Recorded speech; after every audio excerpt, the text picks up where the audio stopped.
始まりからずっと我々は HTML の要素を見てきただが、このページの裏側には見えざる構造が存在している。ブラウザが理解し、書き換え、そして操ることのできる構造。その名はドーム。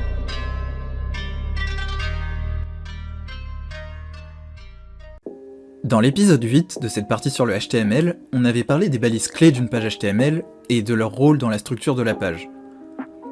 Dans cet épisode, on va encore parler de structure, mais d'une manière beaucoup plus visuelle.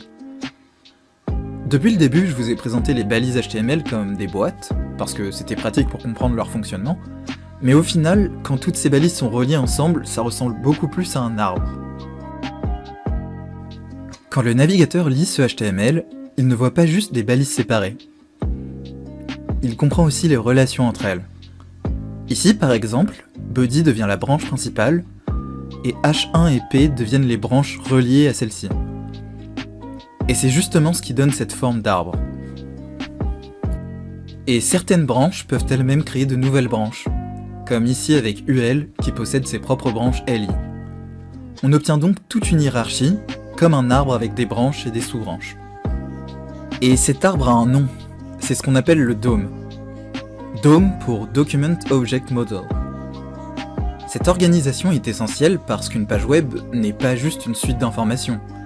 Derrière, il y a vraiment une intention dans la façon dont les éléments sont reliés et organisés. Depuis le début, je répète souvent que le mot le plus important en HTML, c'est structure. Eh bien, le DOM est justement la représentation de cette structure utilisée par le navigateur.